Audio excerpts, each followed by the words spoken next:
Sarap, no? Sige, order pa kayo, ha? Salad muna ako. Careful. Ganyan, yan. Ganyan.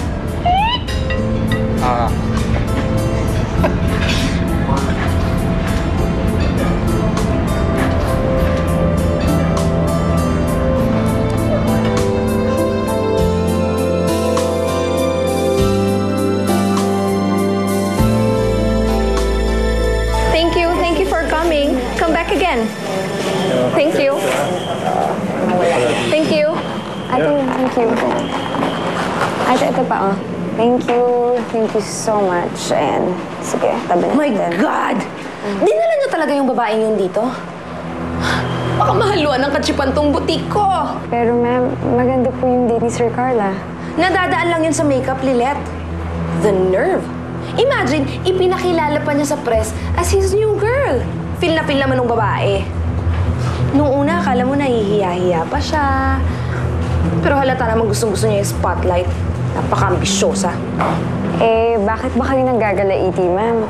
Eh, di ba ayaw niyo naman kay Sir Carl? Eh, bakit di niyo na lang siya hayaang maging masaya dun sa ibang babae? Am I asking for your opinion? Paliguan mo na nga lang si Maxie. Baka mag-amoy waitress pa yan. That girl touched my dog.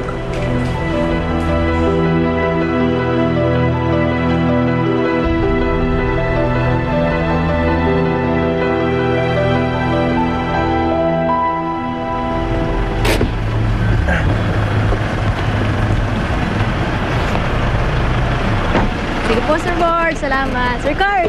Bye. Sir Board.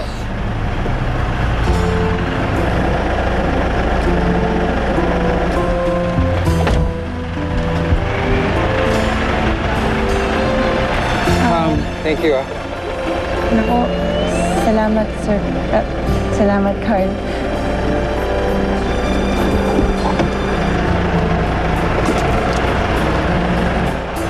Careful. Ingat. Bye.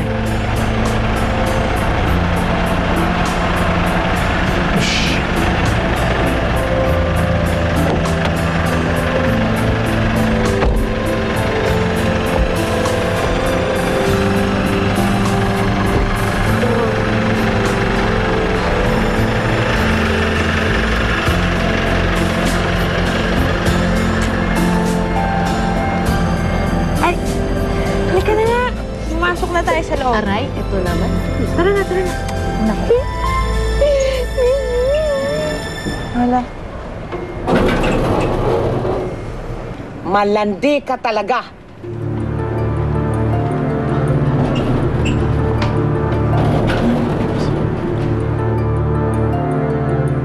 Ilang beses ko bang sinasabi sa'yo, ha? Na huwag kang sama ng sama sa lalaking yon.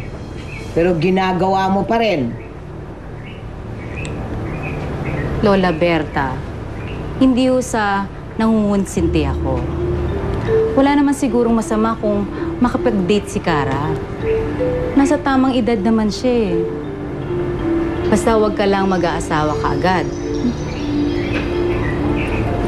Kung pakakasalan siya, pero wala sa mukha dong lalaking yon.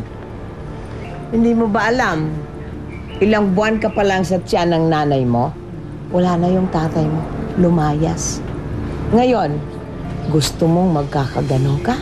Ha? La Berta, hindi naman ho lahat ng mga lalaki ay gago. Saka po, Lola Berta, mukha naman po talagang seryoso si Sir Carl kay Cara eh. Kita niyo naman po, pinagtanggol po siya sa boss namin. Eh, di po lahat ng lalaki ganun. Marespeto po talaga yun sa Sir Carl. Ano yung pasilbi-silbi mo pa kanina kay Cara? Na, bumabawi lang ako sa tao. Kawawa naman eh. Saka alam mo ba, inaaway-away pala siya ni Elizabeth. Ha? Ano inaaway-away? Dami-dami sinasabi ni Elizabeth sa kanya to bring her down, insulto siya.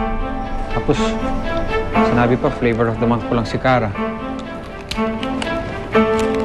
Oh well, that's partly true. Panandalian mo lang naman talaga si Cara, di ba? Hanggang sa bumalik sa'yo si Elizabeth. Yeah, pero she doesn't deserve that. Di ba? Tawa-tawa ka dyan. Don't you see? Inaaway siya ni Elizabeth kasi natitrete na ang ex mo. Meaning, it's really working, bro. But cheers to that. Galing mo. Effective ka. Wala kang katulad. Maganda ka, higit pa dun mabait ka. And that's what makes you special.